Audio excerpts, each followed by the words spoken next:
Está prendido, ¿no? Aquí.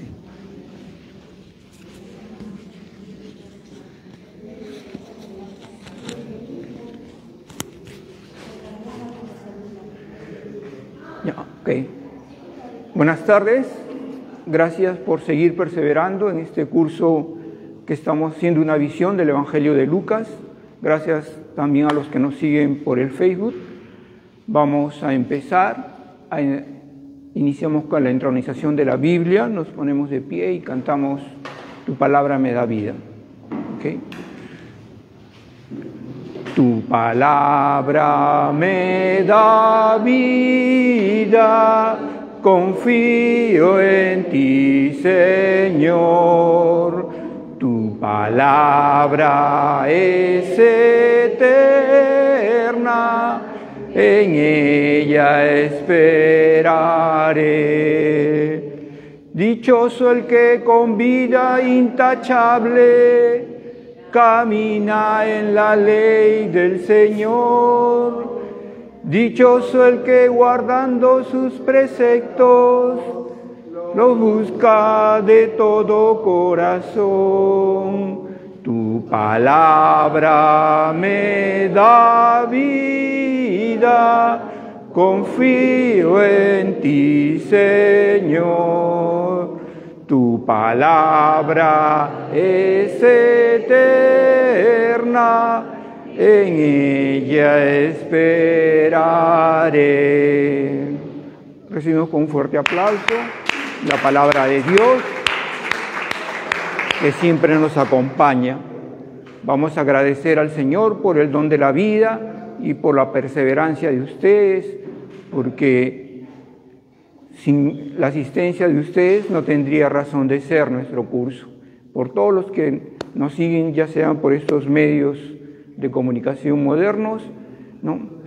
Vamos a agradecerle a Dios por el don de la vida, por la salud, por nuestra familia y por haber nacido en esta fe, ¿no? Y pedimos por nuestro Perú y por la paz en el mundo. Y decimos: Padre nuestro que estás en el cielo, santificado sea tu nombre. Venga a nosotros tu reino, hágase tu voluntad en la tierra como en el cielo. Danos hoy nuestro pan de cada día, perdona nuestras ofensas, como también nosotros perdonamos a los que nos ofenden, y no nos dejes caer en tentación, y líbranos del mal. Amén. A nuestra Madre María, hoy en el día de la presentación, que María ingresó a nuestras vidas por nuestros padres, por nuestros abuelos, ¿no? Que nos enseñaron a orar desde chico el Ave María, y ellos fueron quienes nos la presentaron. Le decimos pues a la Virgen que nos cubra con su manto y que cura a todas las personas, a los más frágiles de la sociedad, a los niños, al adulto mayor, a aquellas mujeres que son maltratadas. Y le decimos: Dios te salve María, llena eres de gracia, el Señor es contigo. Bendita tú eres entre todas las mujeres y bendito es el fruto de tu vientre, Jesús. Santa María, Madre de Dios, ruega por nosotros pecadores, ahora y en la hora de nuestra muerte. Amén. Gloria al Padre, al Hijo y al Espíritu Santo.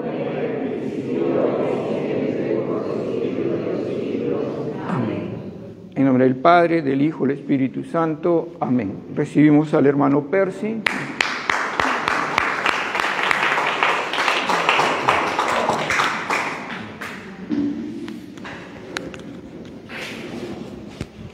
Bien, hermanos, continuamos esta aventura según el Evangelio de San Lucas, y tenemos siempre presente que Lucas es un gran investigador.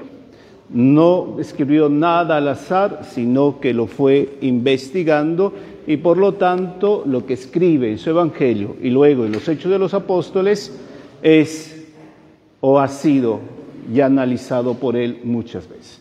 Vamos ahora a tocar, ojalá podamos terminar, toda la infancia de Jesús.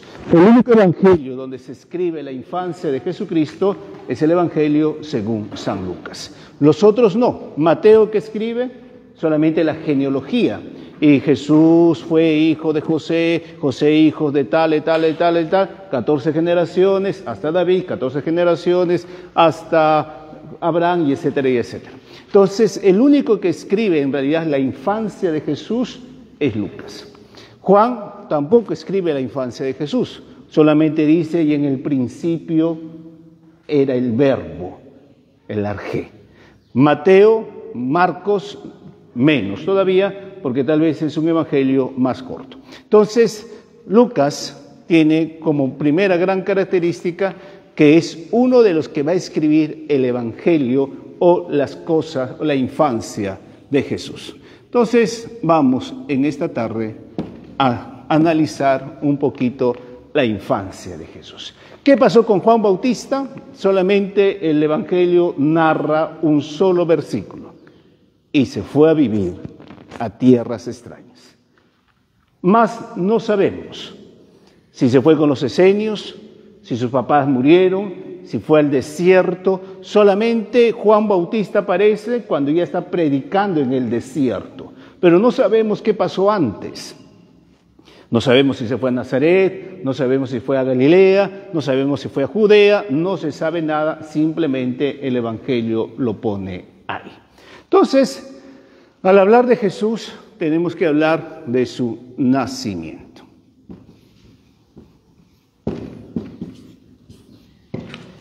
¿Dónde nació? En Belén, correcto. ¿Y por qué María fue a Belén? ¿Se acuerdan? El censo de César Augusto, ¿no? César Augusto hace un censo y en este censo todos tienen que volver al pueblo donde habían nacido. Por eso José, que había nacido en Belén, tenía que volver a su pueblo. Más o menos se dice que posiblemente el censo fue entre el año 4 antes de nuestra era, antes de Jesucristo, o en el año 3. Por eso dice que Jesús murió no a los 33, sino tal vez unos años más. Pero aún así, cuando ubican el censo 3, 4 antes de Jesucristo, en los escritos romanos no existe el censo.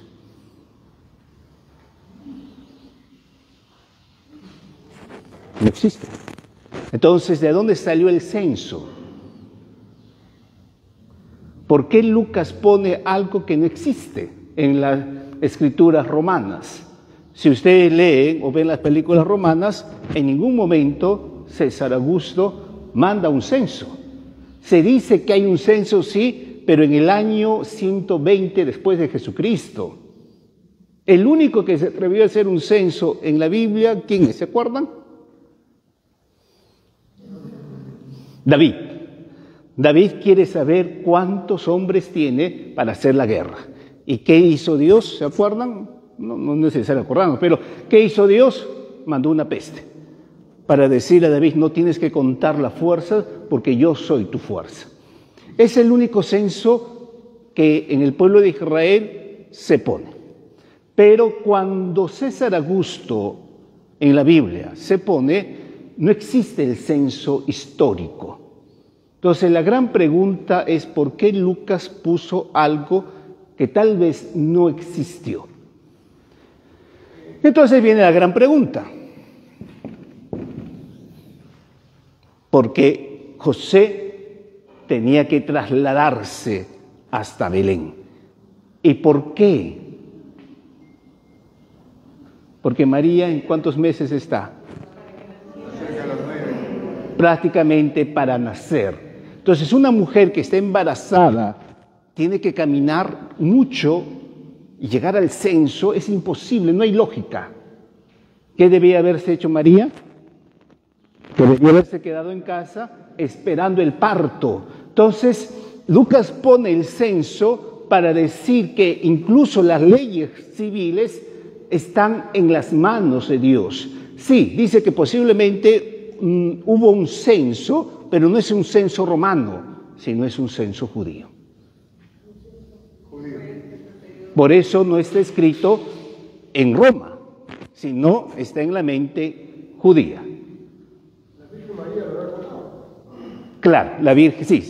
Lucas se supone que habló con la madre, con la Virgen María, y le habrá dicho, habrá un censo. Entonces, lo pone en una época donde existe este emperador, y tenemos que analizar a este emperador. ¿Ustedes que les gusta ver películas románticas? No, tampoco miran películas románticas, nada.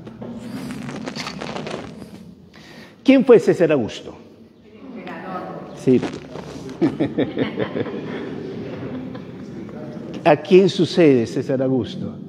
El segundo triunvirato que sucedió. ¿A quién? Por lo tanto fue el Augusto del mes de agosto.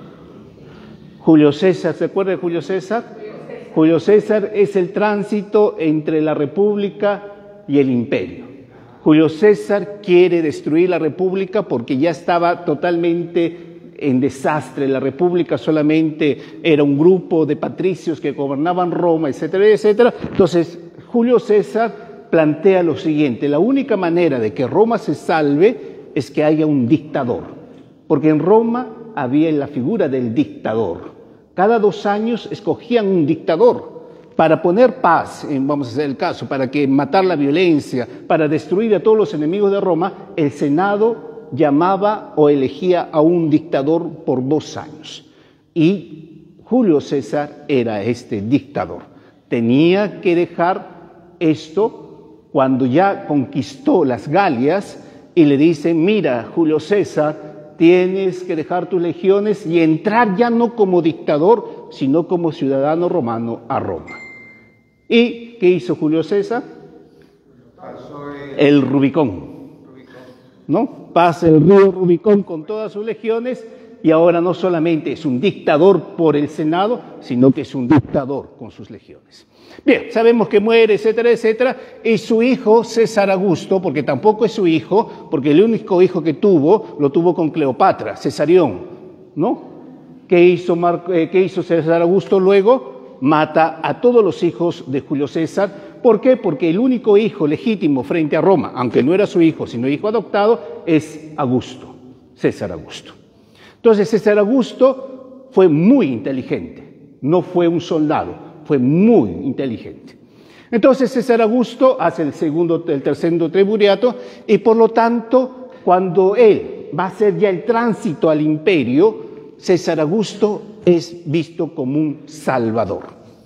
El salvador de la humanidad es César Augusto.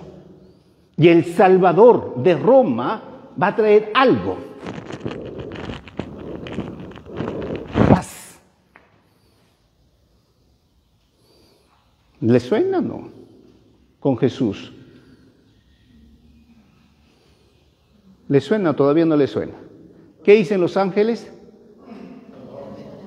cuando se aparecen a los pastores? No, sí, ¿qué les dice? Paz. Porque ¿quién ha nacido? Esta es la razón por la cual Lucas pone a César Augusto en su evangelio. Porque en el mundo en el que se está desarrollando esto, el Salvador es César Augusto. El que trajo la paz es César Augusto. Entonces Lucas está diciendo: miren, les dice al pueblo judío, nosotros también tenemos un Salvador y que nos va a traer una paz distinta al de César Augusto. Porque cuando termina las guerras civiles romanas, viene la paz romana, que lo logra César Augusto. Después de César Augusto no hay guerra civil hasta después que aparecen un poco los emperadores un poquito desastrosos, como Nerón o Calígula. Y por lo tanto salvó Roma con el imperio.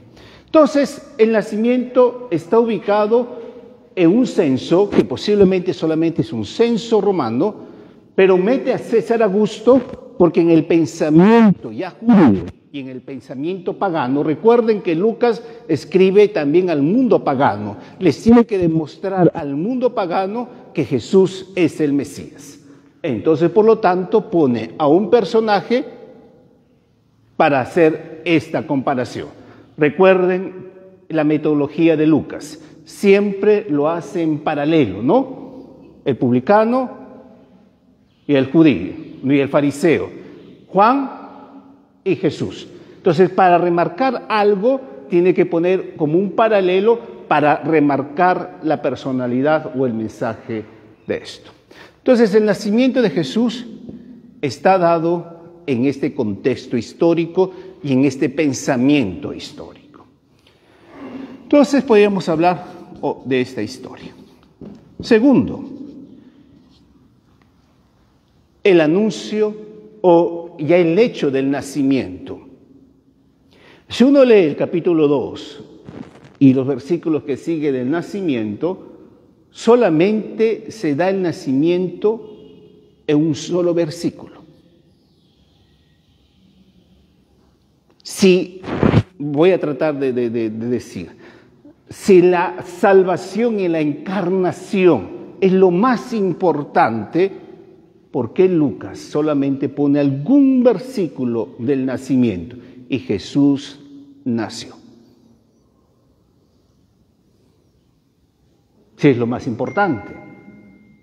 Porque podía haber descrito, y bajaron los ángeles, y se abrieron los cielos, y Jesús apareció como un rayo de fuego, o María, no sé yo, se elevó, y mientras se elevaba, nació el Mesías. Podría haber descrito todo esto. Y por lo tanto, mientras estaba aquí el coro y el otro coro de ángeles, etcétera, etcétera, nació el Salvador.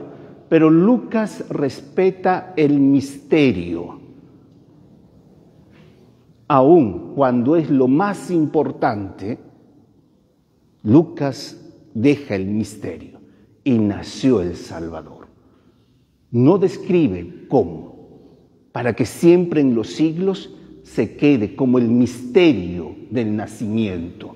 Por eso María nunca lo vamos a poder entender por qué sigue siendo virgen antes, durante y después del parto. Porque sabemos muy bien que una mujer que da a luz inmediatamente deja de ser virgen. Entonces, ¿podría Lucas haber descrito esto? Sí.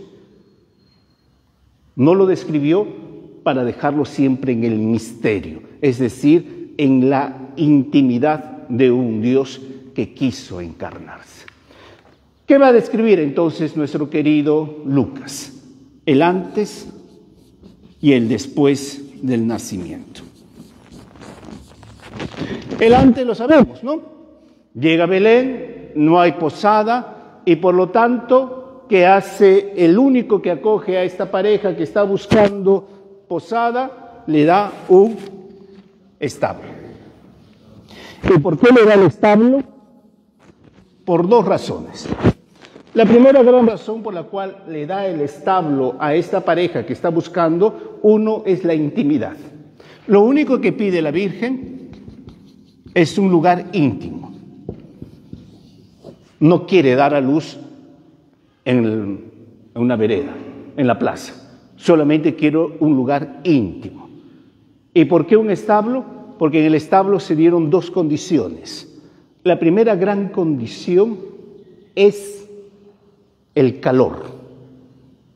Hay paja y hay aliento de animales. Es decir, con el mismo aliento del animal,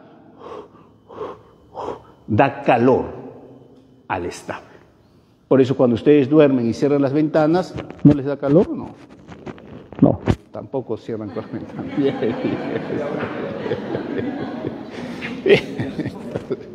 Uno a la intimidad y otro es el calor. Pero Lucas no se queda solamente en el aspecto de afuera, sino que Lucas pone otro detalle. ¿Dónde nació? ¿Dónde nació? En un pesebre. Vamos a imaginarnos que un pesebre se hace. ¿Y quiénes comen en el pesebre? Los animales. Para indicar Lucas, porque Lucas ya está pensando en el escrito final, es decir, en los Hechos de los Apóstoles, que la vaca y el burro somos tú y yo. No porque seamos burros, no. sino porque podemos comer al que está en el pesebre. En esta escena no comen los animales, pero los animales comen en el pesebre. Y Jesús es puesto en el pesebre como simbología de que mañana más tarde los que estén a su lado, ya sea quien sea, puede comer al que está en el pesebre. Y por eso también se le pide, por ejemplo, a las personas que van a comulgar que hagan un pequeño trono. Por eso no debemos perder algunos detalles. No vengo así, comulgo, ¿no? No vengo así, le quito al ministro o al sacerdote la Eucaristía. Hago también un tipo de trono, si quieren poner en este lenguaje, un tipo de pesebre. ¿Para qué? Para que al igual que la Virgen María pone al niño en el pesebre, así el nuevo Dios, Jesús, se te ponga en tu pesebre, para que tú puedas comerlo. Por eso no pierdan el detalle. Y si tenemos la oportunidad, porque no tenemos por qué ponernos a enseñar en una iglesia, pero sí podremos enseñar al que está a nuestro lado, al hijo, a la hija, al esposo, a la esposa o al nieto o a la nieta. Mira, hijito, ¿por qué tenemos que poner así? Otra explicación. Porque hacemos un pesebre. Y en este pesebre, al igual que en la Navidad, Jesús se pone ahí para que tú y yo un día podamos comerlo. ¿Y por qué los animales? Para decir que incluso los animales pudiesen haber, entre comillas, recibido en cuerpo y sangre al mismo Mesías. Entonces, hermanos, Lucas no solamente escribe el antes y el después como escenas, sino que Lucas ya está haciendo su cristología, es decir, ya está narrando su teología de lo que quiere decir de este Jesús. Un Dios que se encarna en una virgen, mantiene el misterio del alumbramiento porque no lo describe, pero describe que ha sido puesto en un pesebre para que sea cuidado, custodiado por un burro y por una vaca. O buey, porque en realidad la palabra dice buey. Y ahí Lucas está haciendo ya representación o está trayendo a la memoria la última cena de Jesucristo. Y aquellos que están comerán y beberán mi propia sangre. Entonces, Lucas, ahora comienza con otra cosa más. Nació en Belén y comienza con los otros actores. ¿Cuáles son los actores del nacimiento? ¿A quienes se acuerdan? A ver, ¿qué hubo en el nacimiento? Otros actores, es decir, otros personajes. ¿Ah? Ya, los Reyes Magos, ¿qué más? Pero en Lucas no están los Reyes Magos. Los pastores. Vayamos entonces con los pastores. Los pastores, en realidad, para el Evangelio de Lucas, no es solamente personas puestos ahí. ¿Quién es el pastor? Jesús. Y fue el buen pastor, recuerden, Por eso no solamente es puesto por puesto, sino que Jesús es el buen pastor. Y el pastor siempre está con las ovejas. Entonces también estos pastores están con las ovejas y por lo tanto ya está haciendo representación del buen pastor. ¿Y qué hace el pastor? En Lucas hace lo siguiente. Primero, hace un poquito el contexto histórico o el contexto del pastor. El pastor para el mundo judío es aquel que no cuenta, es decir, no cumple la ley. Y esto también lo tenemos muy marcado nosotros, ¿no? Es distinto una persona que vive en el campo que uno que vive en la ciudad. Si yo vivo en el campo, no hay semáforos, entonces mi burro pasa normal, pues, ¿no? No tengo que parar a la izquierda o a la derecha para cruzar mi burro, ¿no? Yo me levanto a las 4 de la mañana, a las 3 de la mañana, voy, riego mi chacra regreso y me duermo hasta las 6, hasta las 9, porque he regado toda la noche. Entonces, es otro el mundo del que vive en el campo. También me acuesto más temprano porque me tengo que levantar más temprano. Respeta las leyes, sí, pero respeta las leyes según su contexto. Entonces, por eso también la religión cristiana tiene que entrar en contacto también con su modo, ¿no? Las misas no pueden ser celebradas a las 8 de la noche, porque todo el mundo duerme. Entonces, una misa en el mundo del campo debe ser celebrada a las 6 de la tarde, a la hora que llegan del campo para poder celebrar. Si uno quiere celebrar después, nadie va a misa, y no por malo, sino que es así, pues. Si todo el día yo estoy matándome en el campo y el padrecito toca la campana a 7 de la noche, nadie va. Contextos distintos. Bien, entonces, en el mundo también judío, ellos eran los que no cumplían la ley. También, ¿qué pasa con el mundo del agro, del campesino? Cuando hace frío, ¿qué hacen? ¿O no? Para pasar la noche, ¿no?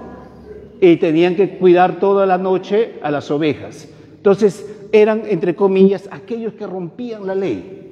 Pero Dios se aparece al pastor y no al judío. Es decir, los ángeles se aparecen al pastor y no al judío. Porque los ángeles también pudieron ir, ¿dónde? Al sumo sacerdote, podría haber ido al mundo judío y decir, paz a ustedes porque ha nacido el Salvador. No. Fue exclusivamente a los pastores, porque recordemos, Lucas es el evangelio de la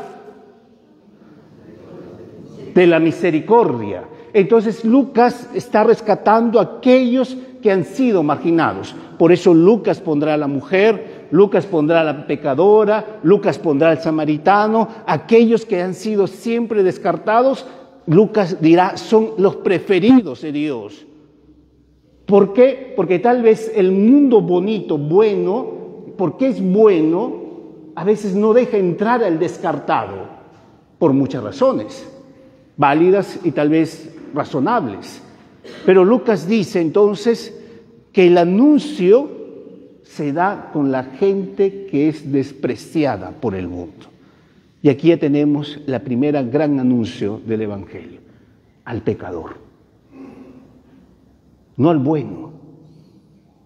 ¿Por qué? Porque los pastores son pecadores. Sí. También es símbolo de humildad. Claro, sí.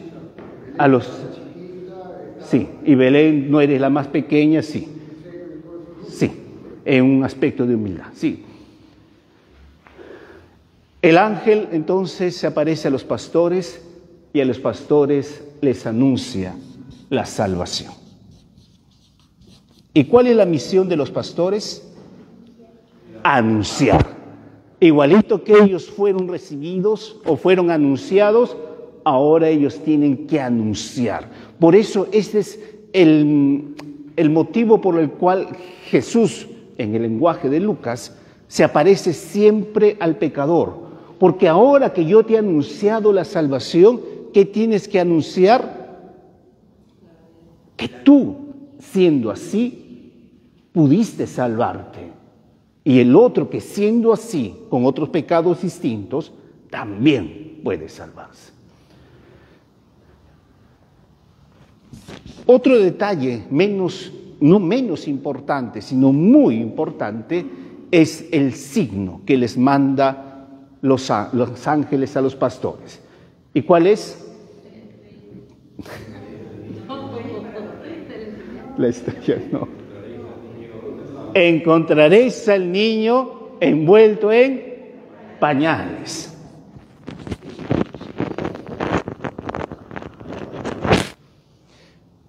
Un signo, pero no es un signo. ¿Qué niño no tiene pañales? ¿Y cómo sabemos que es el Mesías? Porque tiene pañales.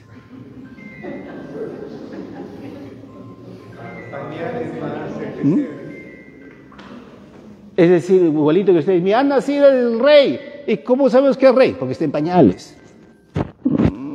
También por la luz de la estrella. No. El signo que le dice, nosotros podemos hacer todas las cosas que están ahí, pero el ángel le dice, este es el signo. Distinto que lo dijo el ángel a María. ¿Cuál era el ángel el signo de que va a suceder esto, que iba a sucederle a María esto? Que Isabel estaba embarazada. No fue a comprobar, no, sino que este es el signo, que una mujer que no podía tener hijos, ahora tiene un hijo. Este es el signo. Es un gran milagro. Pero en el caso de Jesús, qué gran signo, ¿no? Es como le diría yo a mi abuelito, tu abuelito es el rey. ¿Cuál es el signo? Que tenga bastón. Bueno, en fin. Puede ser. Bien.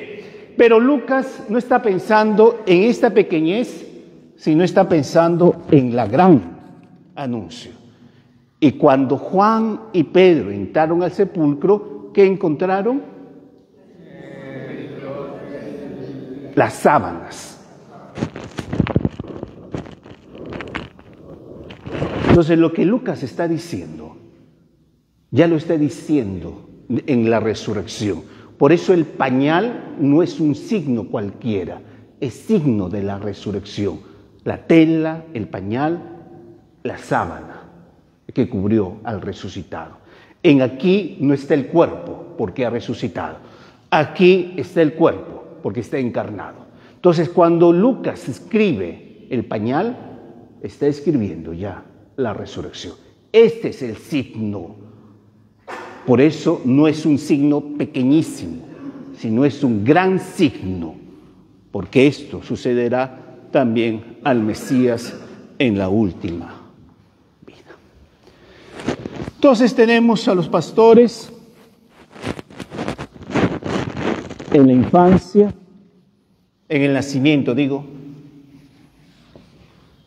Ellos van y encuentran tal como el ángel les había anunciado.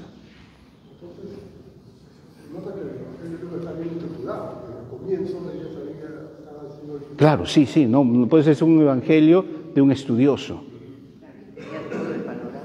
Hasta el final, sí. No, es un evangelio para aquel que ha buscado, ha escrito y ha hecho todo su cronograma y todo lo que va a terminar. Sí. Bien, entonces en el nacimiento tenemos estos bellos detalles que nos puede a nosotros ayudar un poquito a meditar. ¿Qué más tenemos que los pastores? Esta palabra, hoy.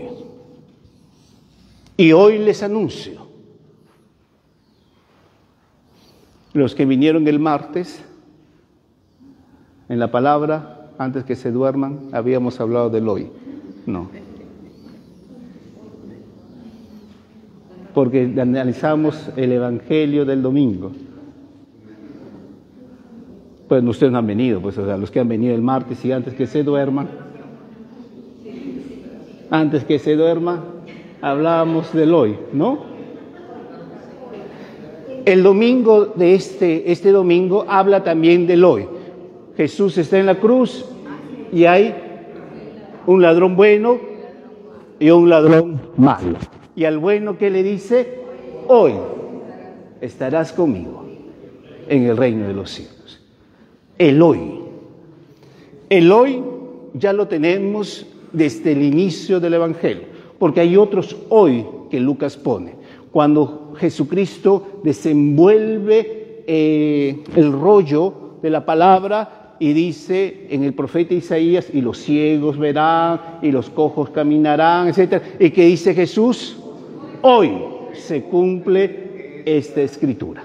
Entonces, el hoy en el lenguaje de Lucas tiene un peso distinto. ¿Y cuál es el hoy en el lenguaje de Lucas? Es el kairos. Es el tiempo de Dios. Nosotros tenemos el cronos.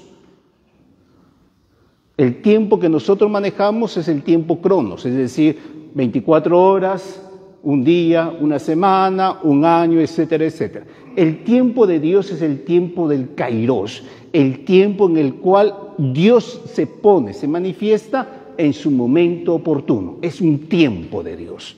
Por eso a veces también decimos, ¿y por qué mi hijo no se convierte?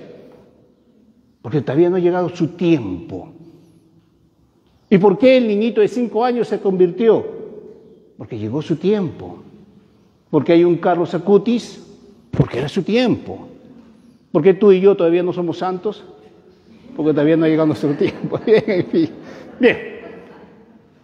Entonces, el tiempo, el hoy es el tiempo del Kairos. Es decir, comienza en la historia, pero no termina en la misma historia. No se me dejó entender. Cuando Jesús le dice a este ladrón llamado bueno, hoy estarás conmigo en el paraíso, no está diciendo que hoy,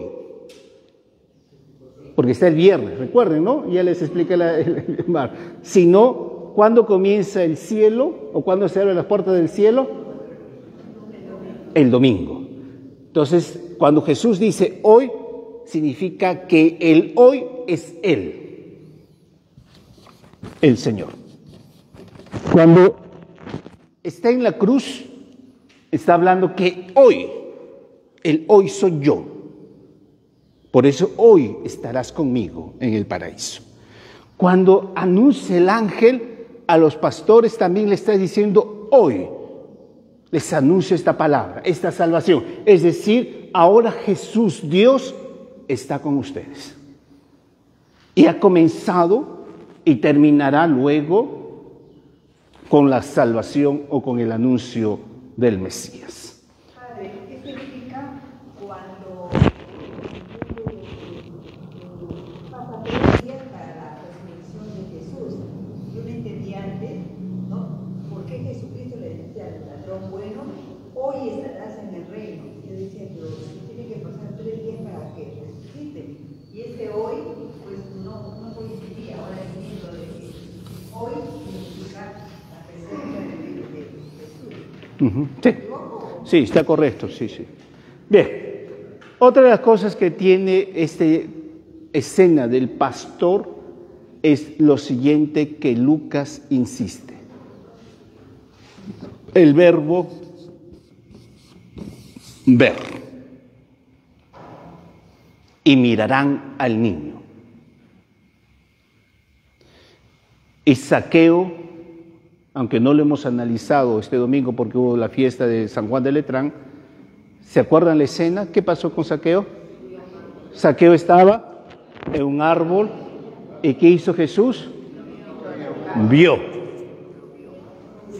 Lo vio. Cuando la mujer pecadora está en el suelo, ¿qué hace Jesús? La levanta y vio. Cuando a los que quieren matar a la mujer, ¿qué hace Jesús? Escribe, se levanta y los ve. Entonces, para Lucas, la salvación comienza en mirar, en ver, sí.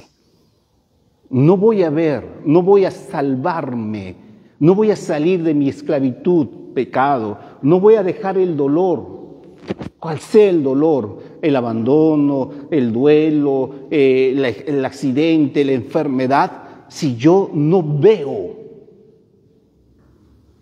Es importante aprender a ver, porque cuando yo veo, entonces también hay otra cosa distinta. Vayamos a Zaqueo.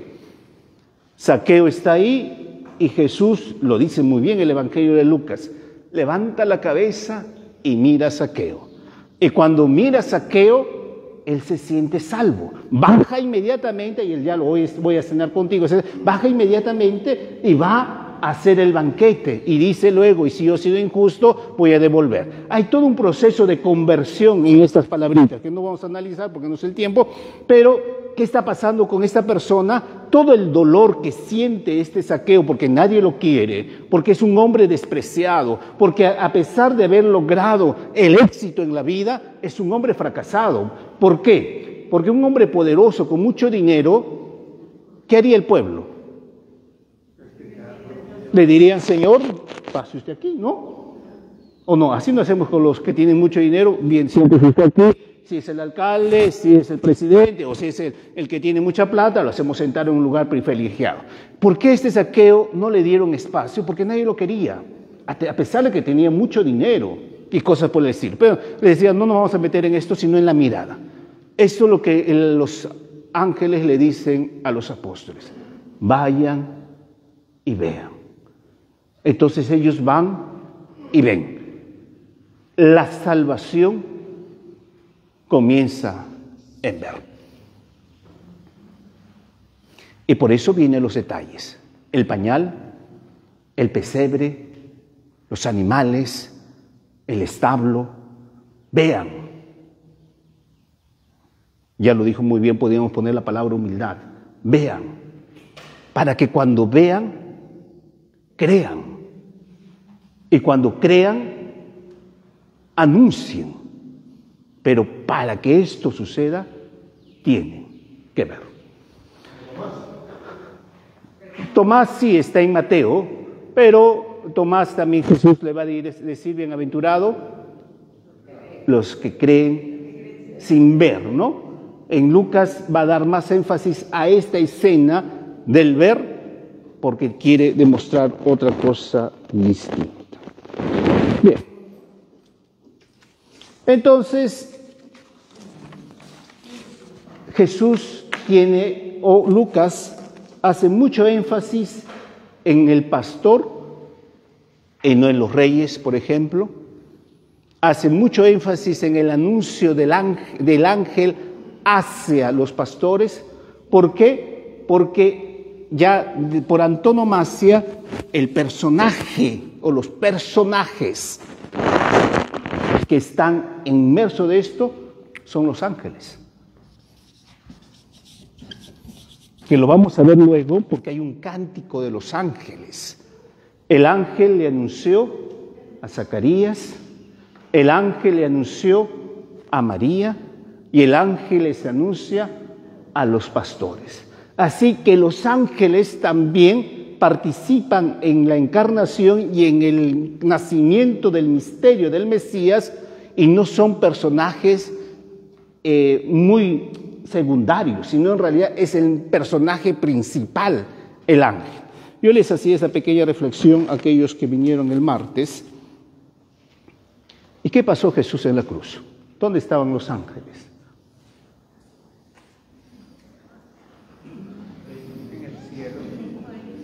Vamos a imaginarnos, solamente utilicemos la imaginación.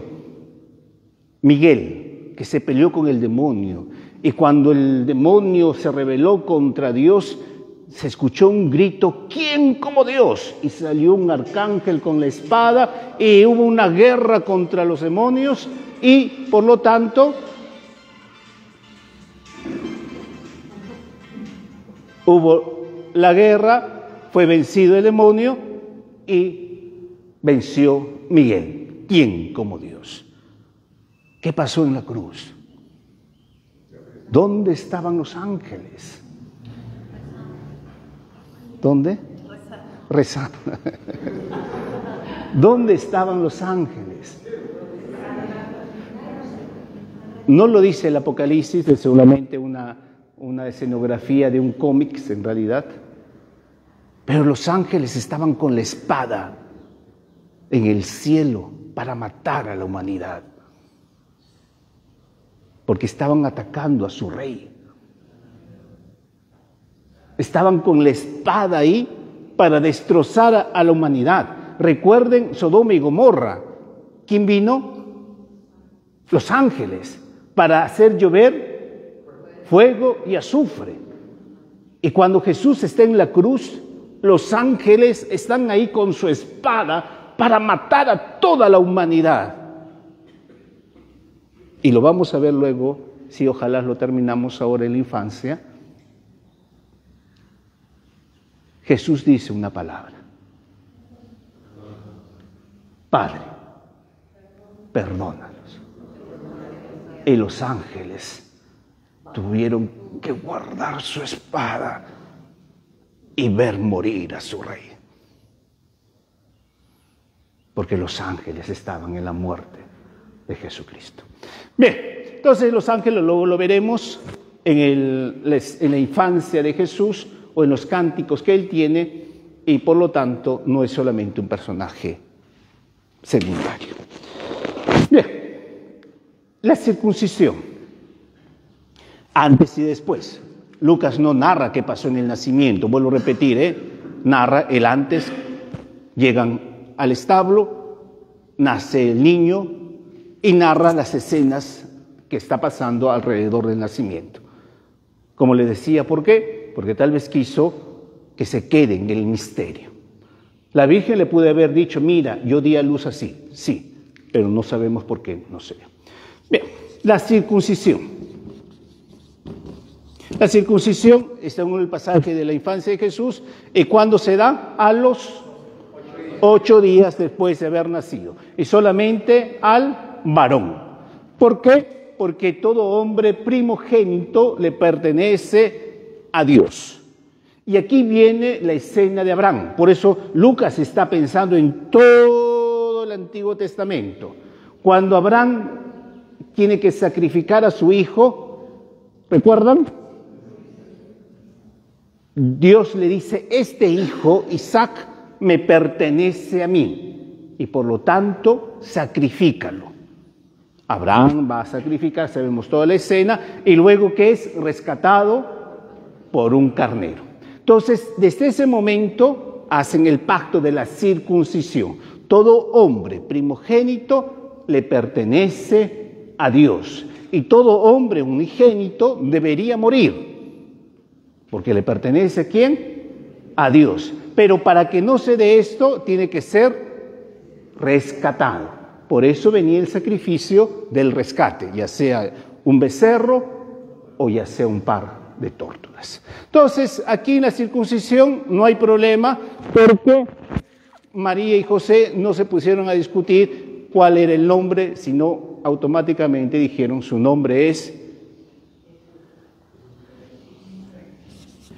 Yeshua. Era un nombre muy común. Yeshua. ¿Dónde se escribe por primera vez el nombre de Yeshua? ¿Necesitamos para saberlo y para contar? No. Recuerden el ayudante de Moisés.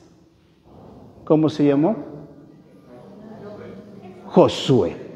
¿Sí? El ayudante de Moisés, el que entra en la tierra prometida.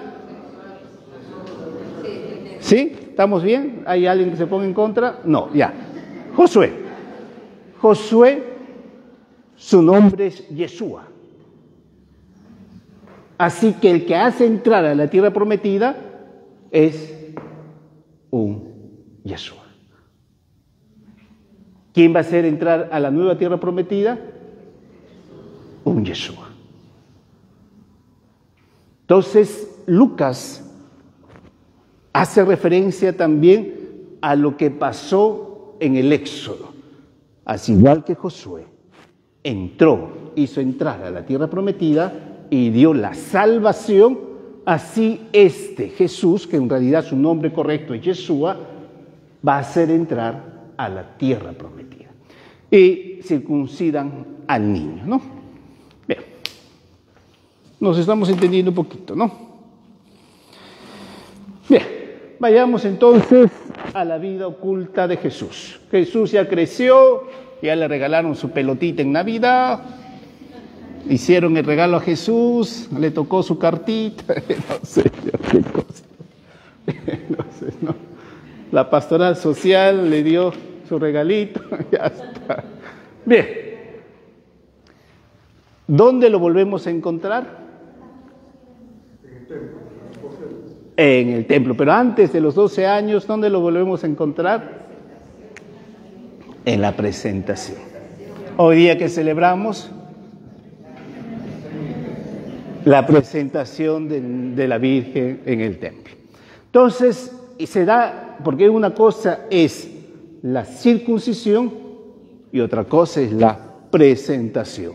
¿Cuándo se da la presentación? Se da cuando la mujer ya está purificada. 40 días.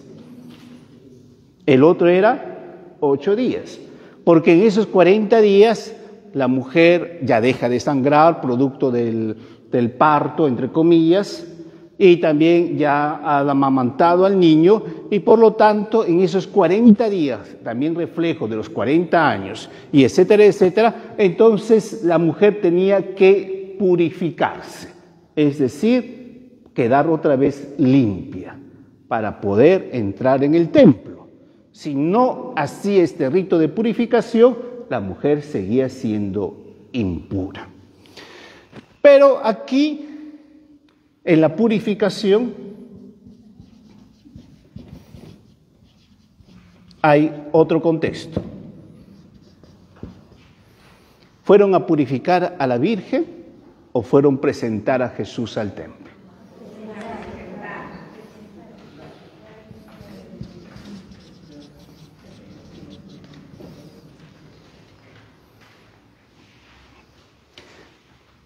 En realidad, se pudo haber dado las dos cosas, la presentación y la purificación. ¿Por qué? Porque Lucas está poniendo en alusión algunos pasajes bíblicos que nos podría decir. Primero, en Levítico 12 habla sobre la impureza de la mujer. Y pasado el parto, la mujer debe presentarse. En Éxodo 13, habla que todo niño debe ser rescatado. Por eso viene la consagración. O el rescate con las dos tortas, así. Y en número 6 viene la consagración.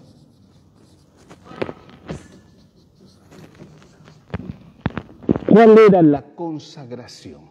Aquellos que iban a ser nazaireños. ¿Cuál es el nazaireño famoso que conocemos? ¿Se acuerdan? Sí, uno Juan Bautista, pero antes hay uno que tenía una fuerza y que se enamoró de una mujer. Sansón. Sansón fue consagrado desde niño a ser nazaireño. ¿Y cuáles eran las condiciones?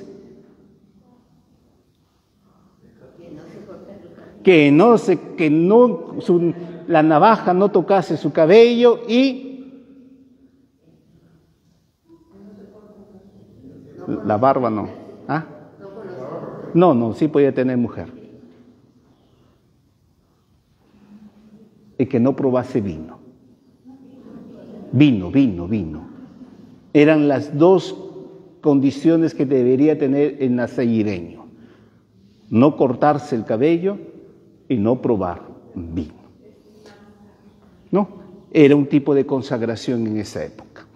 Entonces, cuando se da la purificación, se está dando estas dos cosas. La madre se purifica para cumplir la ley, se está presentando al niño para ser rescatado, según el libro del Éxodo, pero sobre todo se está consagrando al niño a Dios. Porque este niño no le pertenece ni a María ni a José, sino a Dios. Y por lo tanto también se va cumpliendo una de las profecías, y el Mesías será llamado nazaireño, que en otros han dicho nazareno, porque también tuvo que vivir en Nazaret. Pero la consagración era por ser nazaireño. Bien. Y aquí vienen algunos personajes en esta presentación. ¿Se acuerdan? El niño con la mamá va al templo y ¿quién se presenta? Simeón y Ana. Simeón tiene algunas características. ¿Cuál es la primera gran característica de Simeón? Que es un anciano. Bien. Simeón también es justo, dice la palabra. Simeón tiene algunas características de ser un hombre que ha esperado toda su vida conocer al Mesías. Y miren lo que pasa con Simeón. Viene también el verbo que hemos utilizado. Cuando Simeón ve al niño, ¿qué hace con el niño? Lo coge, lo ve, mira al niño y lo coge. Entonces, esto es lo que también Lucas quiere representar. No se sabe qué era Simeón, no se sabe si pertenecía al pueblo o a la clase sacerdotal. Pero ¿qué hace Simeón? Bendice al niño. Y cuando bendice al niño, Lucas tal vez está uniendo es un sacerdote, pero que no está en el templo. ¿Por qué razones? No lo sabemos. Podemos intuir algunas cosas, sí. ¿Qué pasó con los macabeos? ¿Se acuerdan? Ustedes están yendo a misa hoy día, esta semana, ¿no? Sí, pero ¿quién eran los macabeos? Unos hermanos que luchaban con Judas Macabeo, ¿no? Ya, no estamos para saberlo ni nosotros para contarlo, pero ya, los macabeos pelean con los ptolomeos, los macabeos ganan la guerra con los ptolomeos y ellos implantan el nuevo sacerdocio. No eran de la tribu de Leví, sino que hace Judas Macabeo, él se declara sumo sacerdote. Entonces rompe la voluntad de Dios de que solamente de la tribu de Leví iba a tener que ser los sacerdotes. ¿Y quién era el sumo sacerdote en la época de Moisés? Su hermano Aarón. Entonces incluso el sumo sacerdote tenía que ser del linaje de Aarón. Pero Judas Macabeo rompe esto. Entonces parece que este era un sacerdote no impuesto por los macabeos, sino de la tribu de Leví. Por eso bendice, pero fuera del templo. Y para Lucas, el templo no es algo puesto por poner, sino más bien es algo importante. Decíamos, y el primer anuncio del ángel, ¿en dónde se anunció? Dentro de un templo. ¿A quién lo anunció? A Zacarías.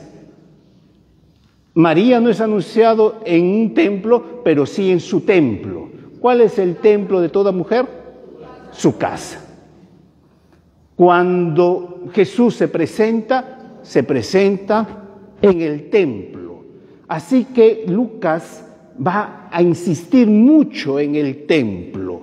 ¿Y por qué insiste en el templo? Porque ahí está la presencia de Dios y ahí está la ley. Y por eso también en la muerte de Jesucristo el templo se va a destruir, porque ahí se destruye la última profecía del Mesías, ¿no? Que lo hemos escuchado en esta semana también, ¿no? Y no quedará piedra sobre piedra.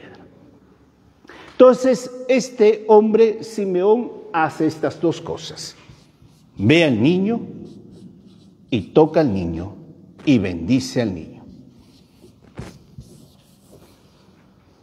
¿Qué quiere decir esto, Lucas? Esto es lo que tenemos que nosotros hacer. Si nosotros vemos a Dios y tocamos a Dios, ¿por qué no bendecimos la vida? Es que la muerte, es que la enfermedad, es que el fracaso, es que el pecado. ¿Qué te dice Dios? Has tocado a Dios. No mezcles lo natural, que es la muerte, el fracaso, el abandono. No mezcles tus caídas, tu pecado. Has tocado y has visto a Dios. Entonces, ¿qué tienes que hacer con la vida? Bendecir la vida. Por eso toda vida es bonita hasta el último suspiro. ¿Cómo será mi muerte? No lo sé. Tal vez pierda la cabeza, ¿no? Cuando me vean ahí dando vueltas como loquito, me amarran y dice, ¿para qué? Puedo perder la cabeza, ¿no? También me puedo volver loco. No lo sé cómo será mi muerte. No sé, tal vez esté en una cama tirado, no lo sé. Pero hasta el último suspiro debo bendecir la vida. Y esto es lo que hace este Simeón. Por eso las palabras, lo vamos a ver un poco en el cántico que él da, en sus palabras dice, y ahora puedes dejar a tu siervo irse en paz. Es decir, toda la vida valió la pena solamente por este momento, cuando yo vi y toqué a mi Dios. Toda la vida solamente vale esto para Simeón. Anciano, ¿cuántos años? No lo sabemos. Pero para en esa edad un anciano tal vez era su última etapa de la vida. Entre los 60, tal vez 70 años, porque era la última etapa en esa época. Y tocó al Mesías. El otro personaje, ¿quién es? Ana. Nada tiene que ver con el templo, es una mujer llamada profetisa y da una profecía ¿a quién? A María. Y una espada te atravesará el corazón, ¿no? Etcétera, etcétera, porque es una profetisa. Lucas pone también otra vez dos personajes. Simeón, que se supone que tal vez es sacerdote, es la ley.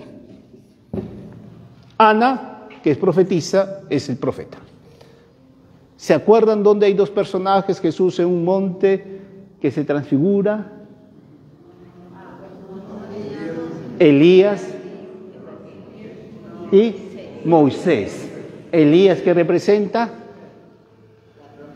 los profetas. Elías es el profeta y Moisés es la ley. Entonces, otra vez Lucas juega siempre con dos personajes. Y también en la infancia de Jesús se está dando estas dos cosas, al igual que en la transfiguración, la ley y los profetas, para anunciar que es el Mesías. Porque recuerden, Lucas tiene que probar que es el Mesías. En la transfiguración lo ha probado a sus apóstoles, a Pedro, Santiago y Juan. Es el Mesías, porque se ha transfigurado. Esto también lo está haciendo en el inicio. Bien. Seguimos. Si se duerme, me pasa la voz para terminar. Cuando ya están cabeceando, me dicen, hermano, hasta acá nomás. Sí, dígame. Sí hay profetas. Claro que sí. Uno de los grandes profetas, que en realidad no lo hemos valorado, es Pablo VI. Pablo VI profetizó lo que se está viviendo hoy en el Evangelio, en Humane Vitae. Humane Vitae es en realidad un documento de una profecía de Pablo VI. Y cuando la mujer olvide su santidad de la maternidad y destruye y mate a sus hijos con los anticonceptivos, se destruirá la iglesia, porque la iglesia no se va a destruir porque sean perseguidos los sacerdotes o los religiosos, sino porque las mujeres no tendrán hijos. ¿No? Entonces, en realidad es una profecía. Juan Pablo II también hizo alguna profecía, pero ¿hay profetas? Claro que sí. Claro, lo Humane Vitae, claro, sí.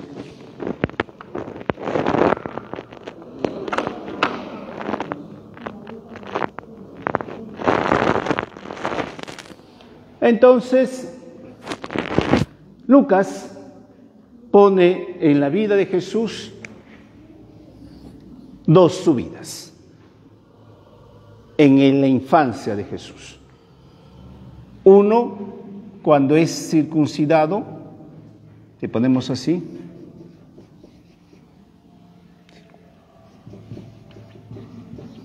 y otro en la presentación. En ambos casos van a subir a Jerusalén.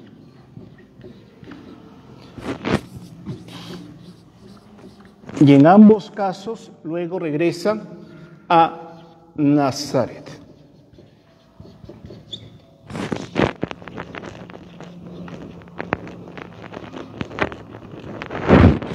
Y en ambos casos Lucas pone estas características de este proceso.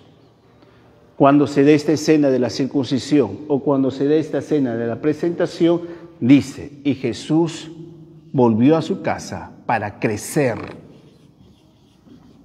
¿En qué? Estatura y en gracia. Esta palabrita fue todo un conflicto para la iglesia. ¿Por qué Dios tenía que crecer en gracia? Si es Dios. María es la llena de gracia. Dios Jesús.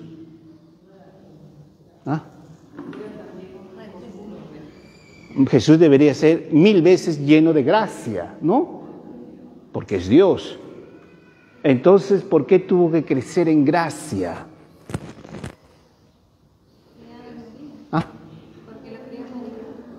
Sí, porque lo crió, pero porque era hombre. Es decir, Lucas, ¿qué está diciendo? Que cuando Jesús era niñito en un pesebre, luego se va haciendo un niño, después un puber, y después un adolescente, y después un adulto, pensaba como un niño. Es decir, ¿qué hacía Jesús a los 5 años? Jugaba. Le jalaba tal vez las trenzas a su mamá. No sé. ¿Qué hacen los niños, sus hijos que ustedes han tenido mamá? Que han sido mamás o son mamás. Cuando tiene 5 o 3 años, ¿qué hace el hijo? Rompe, fastidia, molesta, hace bromas, ¿no? No sé si ustedes han hecho bromas a sus papás, yo creo que sí, ¿no? Cuando a veces el papá se va a echar la sal, los hijos desajustan el salero para que el papá, y después el hijo se ríe, ¿no? Hace un niño cosas, ¿no? Cosas y cosas, ¿no? No sé si ustedes lo han hecho, pero ya son épocas distintas, ¿no? A veces cuando había bastantes pajaritos y todavía no había el cuidado de los animales, ¿qué hacían los niños? Maté un pajarito, ¿no? No sé, por eso yo lo he visto, lo he escuchado, y no digo si lo he vivido, pero para no parecer tan malo, ¿no? Porque ¿qué hacían con los gatos? Se le ponía al gato los cohetes, se le amarraba, y en Navidad, y el gato... Cosas de la vida, no digo si lo hemos hecho, no lo sé, pero sucede. Bien, ¿qué quiero decir? Jesús, al nivel de un niño, tenía la gracia de un niño. Al nivel de un adolescente, tenía la gracia de un adolescente con todas las falencias que implica la adolescencia, hasta que llega a la adultez, para que llegue a la plenitud de la gracia. María, recuerden que cuando se le aparece el ángel, María prácticamente ya era una adulta, por eso está llena de gracia. Entonces, no está yendo en contra, sino más bien está remarcando la humanidad de Jesús, que era totalmente hombre, sin perder la divinidad. Hombre, Dios. Pero los 12 años también sale de la Unión. Sí, lo vamos a ver, sí. Sí, pero al nivel de un adolescente. Y vamos a ver por qué. Entonces, en ambos casos tiene esto. Cuando va y regresa después en la segunda subida de Jerusalén, que es a los 12 años, luego de esto, ¿qué pasa con Jesús? No es que Jesús se fue a la India, ¿no? A aprender tai chi, taekwondo y cosas por el estilo, ¿no? No se fue a Japón a aprender yoga y por eso estas cosas que pone la nueva era en realidad es simplemente pura herejía. Quien practica la nueva era es pura herejía, ¿no? Que Jesús se puso en la posición loto y también dijo, no existe Herodes, no existe Herodes. No, pues, Jesús no hizo esto. En fin, es pura herejía. Entonces, cuando vuelve luego Jesús de los 12 años, también va a una vida normal. ¿Cuál fue la vida oculta de Jesús? cocinar, lavar, planchar, ir al taller, clavar, poner la ventana, poner la puerta, sacar su maletín para ayudar a su papá y trabajar. Esa es la vida oculta de Jesús, para que cuando llegue su tiempo sea la vida pública de Jesús. ¿Sí? ¿Ah? Claro, sí, por eso va creciendo, la palabra correcta es, va creciendo en estatura y va creciendo en gracia. No sabemos cómo se preparó, pero podríamos intuir algo por lo que ya lo vemos como adulto. ¿Qué hacía Jesús en las noches? Oraba. Y eso no se aprende de la noche a la mañana, sino se tiene que aprender en el tiempo. Si yo no amo el silencio cuando sea viejo, no voy a amar el silencio. Si yo no he logrado meditar o no he logrado aprender a crecer espiritualmente con la lectura, con el Evangelio o con mi oración de piedad, que puede ser también el rosario, cuando yo llegue a una edad adulta, no lo voy a hacer. Entonces podríamos intuir esto. Les decía la vez pasada, ustedes creo también, de dónde Jesús aprendió los salmos, de su mamá. Las mujeres eran muy inteligentes en esa época, o son inteligentes.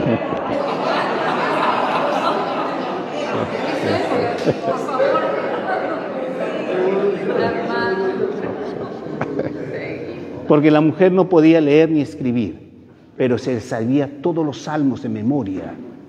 Toditos los salmos tenían que recitar las mujeres de memoria. Imagínense los 130 y tantos salmos en el cerebro de una persona y en el momento lo tiene que rezar. A veces nosotros nos confundimos en el Padre Nuestro y ya estamos confundiendo si es Padre Nuestro o danos el pan de cada día. Pero imagínense la Virgen María todo lo que le enseñó a Jesús de memoria. O sea, pero también iba al templo regularmente los domingos, ¿sí? Claro, iban a celebrar el Shabbat, claro que sí, sí, sí. Y también estaba la lectura del... Sí, también, claro. Sí, eso hacía Jesús por ser judío. Pero la primera gran catequista es la mamá. Bien, entonces vayamos un poquito, como les decía, ojalá podamos terminar. Pasémonos algunas cositas y ya que tocamos al niño Jesús a los 12 años, lo tocamos a los 12 años. ¿Qué pasó con Jesús a los 12 años? Jesús está en el templo. ¿Ah? Está en el templo y Jesús se pierde, ¿no? ¿Por qué? Porque a esa edad recordemos que el niño, el adolescente, prácticamente se casaba, es decir, igualito que hoy llamamos la confirmación, confirmaba su fe. A partir de ese momento, el judío decía, yo me comprometo a vivir la ley. De 12 para abajo, quien se comprometía a los papás. Llegados los 12 años, el adolescente decía, yo ahora soy el que va a vivir la ley. Ya no es mi papá, ya no es mi mamá. En otras cosas analógicas sería como la confirmación, ¿no? Yo confirmo mi fe y a partir de ahora yo decido cómo voy a celebrar mi fe. Entonces, ubiquemos a Jesús en esta subida a Jerusalén, 12 años. Y en los 12 años, más allá de las escenas, porque podemos analizar por qué se perdió, recordemos que las caravanas de mujeres y varones eran diferenciados. Todos los varones tenían que ir a un lado y todas las mujeres tenían que ir por otro lado. Entonces, en esta confusión, Jesús ya hombrecito tenía que ir con su papá. Pero el papá pensaba que Jesús todavía era niño. Entonces estaba con la mamá. La mamá pensaba que como ya rezó, ya era hombre y tenía que estar con el papá. Entonces, cosa de conflictos entre parejas, ¿no? Tú tienes la culpa, cosas de parejas. Entonces, pasado 3 días, se dieron cuenta que no estaba Jesús. Imagínense el grito de la mamá. ¿Qué le habrá dicho a José? ¿Qué le habrá dicho? José. José, tenías que ser José. No, estaban caminando ya para ir a Nazaret. Recuerden que Nazaret está al norte, ¿no? Y han pasado 3 días. Entonces yo creo que como buenos papás se habrán reunido a hablar bonito, tomen aire, tomen aire. No, María, ¿Qué habrá pasado? Sí, María habrá regresado, porque dice la palabra, lo buscaron, y por lo tanto, después de 3 días, encontraron a Jesús. ¿Dónde? En el templo. Y en el templo encuentran al niño Jesús en una característica que Lucas pone. El niño está con los doctores, pero está de pie. No es un detalle pequeño, porque solamente se habla de igual a igual al que está de igual a igual. El maestro generalmente es el que está de pie y los discípulos están sentaditos, ¿no? Generalmente es así. Así dice los judíos, ¿no? Y yo fui discípulo de Gamaliel porque estaba a los pies de Gamaliel. Así era la enseñanza en todos los lugares. Entonces, Jesús no está como un discípulo o un aprendiz, sino está al nivel de los maestros de la ley. Y aquí vemos algunas características de nuestro querido Jesús. Mamá, desesperadísima, tal vez ha tomado aire en los 3 días. Cuando le encuentra a Jesús, ¿no? ¿Qué le dice? ¿Por qué me has hecho esto? ¿Y qué dice Jesús? Estaba en las cosas de su padre. Esa es la respuesta de un adolescente. Mamá, no te metas en mi vida, soy mi vida. ¿No? Ya soy grande, no te das cuenta que ya me salió barba, mamá. No me trates como niño. Vamos a hacer un poco la paráfrasis. Le está contestando como un adolescente. Porque lo primero que debería haber hecho Jesús es decir, mamá, perdóname, no te avisé, ¿no? No hay celular, no llamé, no había señal, mira, se cayó el claro, ¿no? No, le responde como un adolescente. ¿No sabías que yo tenía que estar en las cosas de mi padre? Oh, hijito, a ver cómo se... ¿No? Y a la casa, ¿no? Pero ¿qué está haciendo Jesús? Está respondiendo como un típico adolescente, pero sigue siendo Dios. Entonces de ahí Lucas está poniendo la humanidad de un Jesús. Es Dios, pero no deja de ser con emociones humanas. Y hay un diálogo que podríamos un poquito analizarlo. María dice lo siguiente. María le dice, tu padre y yo te buscamos.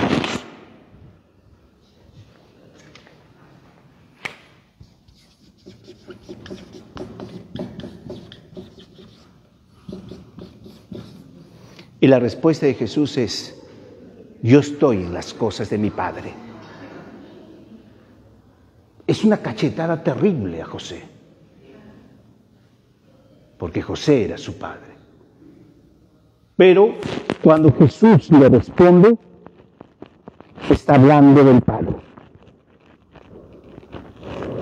Ya tenemos el primer gran signo de un Dios Hijo.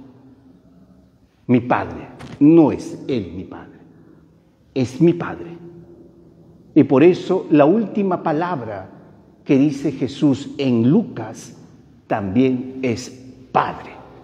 Al igual que aquí dice Padre. La primera palabra que menciona Jesús como Dios o se refiere a Dios es con la palabra Padre. ¿Cuál es la última palabra? Padre, en tus manos encomiendo mi espíritu. Entonces Lucas inicia, o la primera palabra que pone a Jesús en relación a Dios es Padre, y la última palabra que pone Jesús en relación a Dios es Padre. Otro diálogo que tiene María con Jesús es, te buscábamos. Y la respuesta de Jesús es, ¿y por qué me buscan? Es decir, mientras nosotros buscamos siempre al Mesías, Jesús siempre nos dice, no me busquen, si yo estoy donde estoy? En el templo. No me tienen que buscar en otro lugar. Me pueden encontrar donde estoy.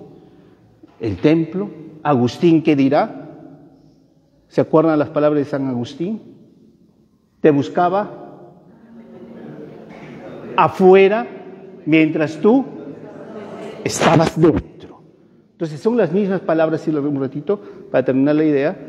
Eso es lo que Jesús nos dice. ¿Por qué me tienes que buscar siempre afuera? Si yo estoy ahí, en el templo o dentro de ti. Sí, dígame.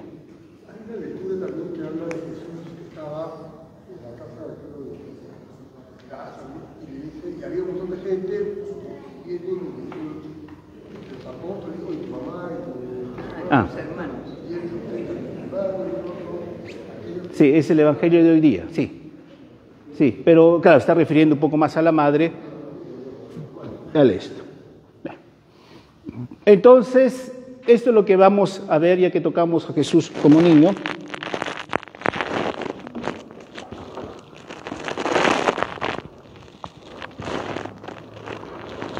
Bien, nos faltan 2 minutos para terminar la hora. ¿Aguantaremos 2 minutos más? Sí. Para terminar la infancia de Jesús.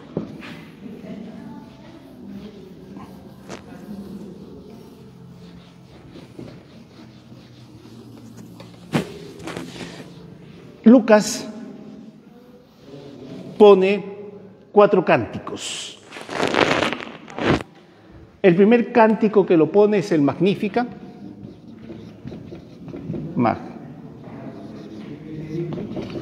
El Benedictus. El de los ángeles. Y el cántico de Simeón, que si queremos también ponerlo en latín, sería escrito así.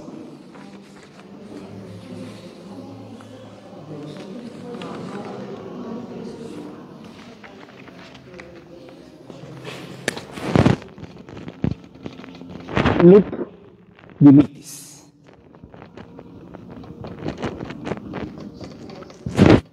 Son los 4 cánticos que pone Lucas en la infancia de Jesús.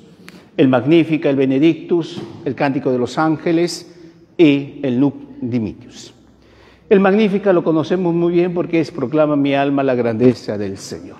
Y aquí, solamente así como pinceladas, porque no vamos a meditar todo precisamente, el único gran personaje es María.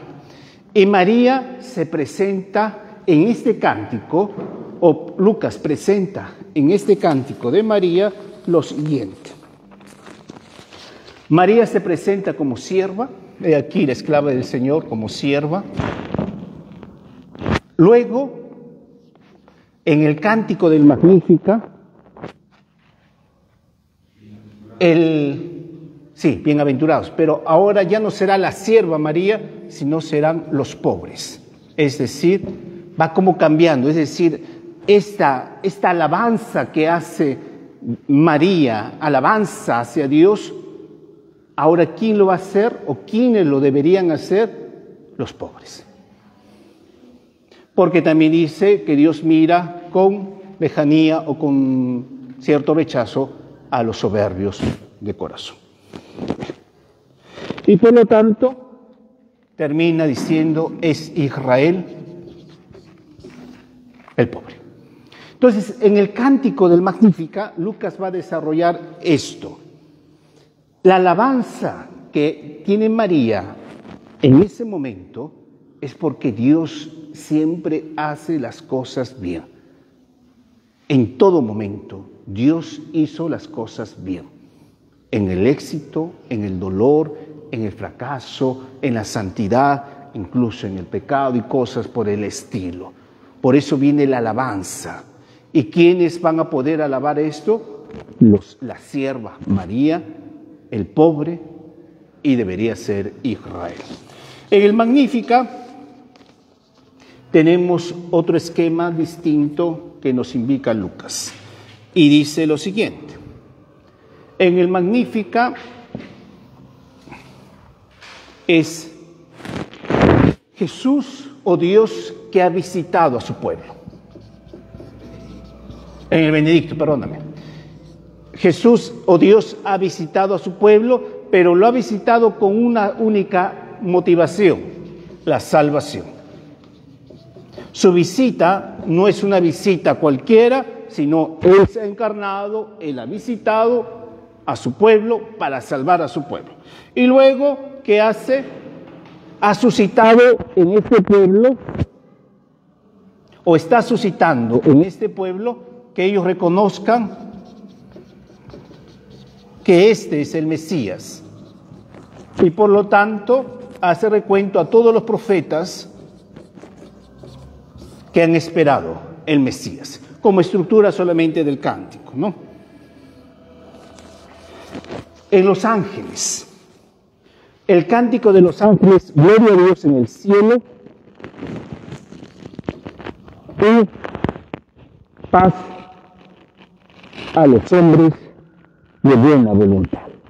Entonces, Lucas pone esto: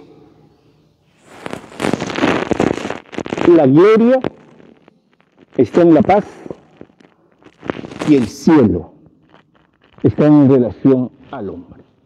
Entonces es como si los ángeles les dijesen esto: para que vayas al cielo, goza de la paz, tu hombre que estás destinado al cielo. Y el otro cántico, el Nunc Dimittis, que es el cántico de Simeón, habla de lo siguiente. Uno, el ahora. Y el ahora implica este siervo.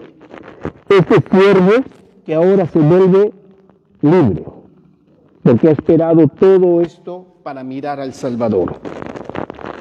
Y otra vez hace énfasis en el verbo ver. ¿Para qué? Para que sea revelado a los gentiles. Recuerden que Lucas quiere que también los gentiles o el pueblo pagano reconozca que ha venido un Mesías. Este es todo lo que podríamos tal vez meditar, que hay muchas más cosas para meditarlo, de la infancia de Jesús. Gracias por no dormirse. ¿Ah? Sí. Para que no se duerman. Bien, haremos la oración final. La próxima semana ya prácticamente terminamos. Tocaremos tal vez algunas parábolas importantes de Lucas, porque en realidad solamente estamos en el capítulo 2. Nada más. No hemos logrado avanzar todos los capítulos, que son 18, un poquito por ahí. Entonces nos encomendamos siempre a nuestra Madre, la Virgen María, para que ella sea nuestro consuelo, nuestra fortaleza, y derrame ella siempre toda clase de bendiciones sobre nuestros seres queridos. Que su santo manto proteja siempre a aquellos que viven con nosotros. Dios te salve María, llena eres de gracia, el Señor es contigo. Bendita tú eres entre todas las mujeres, y bendito es el fruto de tu vientre, Jesús. Santa María, Madre de Dios, ruega por nosotros los pecadores, ahora y en la hora de nuestra muerte. El Señor esté con ustedes. Y la bendición de Dios Todopoderoso, Padre, Hijo y Espíritu Santo, descienda sobre ustedes, permanezca para siempre. Amén. Gracias, que Dios los bendiga.